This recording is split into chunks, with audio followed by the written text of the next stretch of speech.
Hello everyone, Auto Champ Wonderland over here, and right next to me is the Honda Civic. Now, this is not the new Honda Civic at all. In fact, it's not even a facelifted version. This model was released around 2 to 3 years ago, and I remember reviewing it. I loved it so much. It was so good. In fact, I have to confess, it is probably one of the best vehicles in its segment. But then I also wonder, why is it not very popular here in the EU market, especially here in Belgium, when compared to other competitors like the famous Volkswagen Golf, the Peugeot 308, and of course the Toyota Corolla? Now, before we go further, make sure to watch this video till the end and don't forget to push the subscribe button. In this video, I will be expressing my perspective of the Honda Civic model, and also I will be talking about why it's not very popular compared to its competitors. When it comes to the EU market, for many decades, it has always been a competition between what's today Stellantis and the Volkswagen Group. Those were the main players when it comes to the mass market. Through all these decades, the only Japanese competitor that saw true success in the EU market, especially in the C segment, would be the Toyota Corolla. The Honda Civic had many interesting models. In fact, there was a time they saw some success in the 2000s, everyone. That was when they had a spaceship-like design. I know at least 3 neighbors of mine who had them. It was that cool. It was that amazing. But unfortunately, these cars also started a stereotype, and I'm not going to tell you what the stereotype is, but I'm just going to give you a hint. Usually driven by a group of people who tend to drive quite slowly on the roads. Now, when it comes to this Honda Civic, it's stylish, it's revolutionary. It is, I think, one of the best in its segment because it's great value for money, it's reliable, it ticks every single box. I start to wonder to myself, what exactly is the problem? Why is it not beating the Volkswagen Golf? Because I had the pleasure of reviewing the Volkswagen Golf, and I can't exactly say I was impressed with it. It's a good quality little car, don't get me wrong, but when it comes to the option list, you pay quite a lot for each and every option you add. For example, this Honda Civic next to me costs 42,000 euros.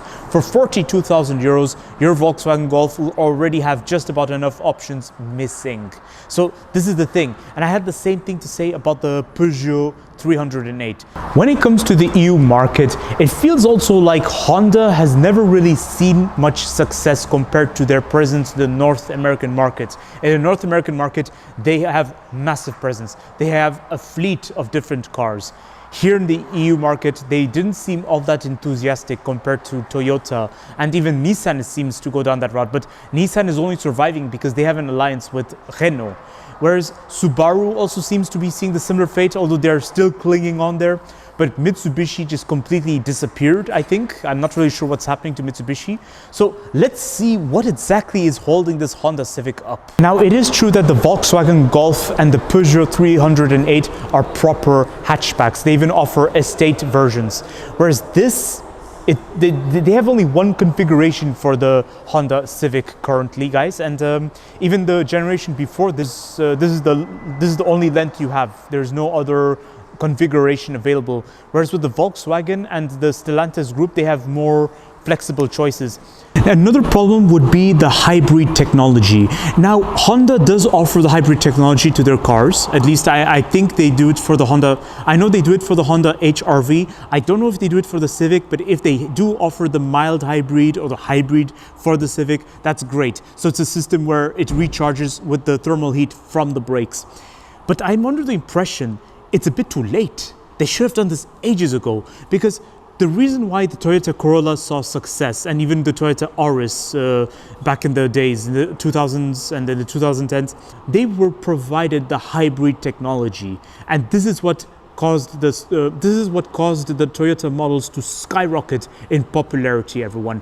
Whereas when it comes to Honda, in terms of technology, they didn't really do anything groundbreaking for a very long time, and now they finally have the hybrid technology, but it feels like it arrived at the very latest timing possible. Now, when it comes to the interior of the Honda Civic, they did a brilliant job making it stylish. In fact, this design is supposed to be a direct reference to the first generation Honda Civic. It is so cool. They took some really different approach to this design. This is really great. The steering wheel is leather wrapped, very squidgy. One thing I respect about the Honda Civic is the fact that you still have physical buttons, whereas most of its competitors, or if perhaps all of its competitors, they've all gone down the route of having a huge tablet or a huge screen to control everything. I know with the facelifted Volkswagen Golf, the screen just got bigger. It's in this area, but you do have some soft touch climate control buttons, if I recall correctly. Now over to the big question, is there hope for this Honda Civic?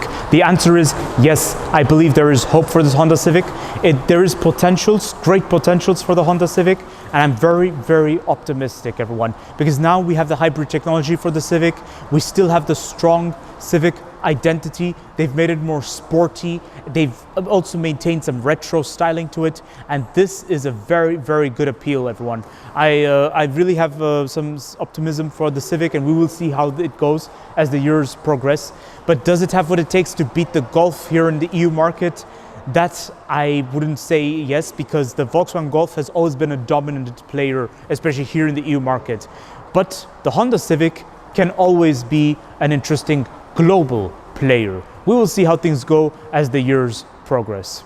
So don't forget to like, subscribe, and leave a comment in the comment section below sharing your thoughts of this Honda Civic.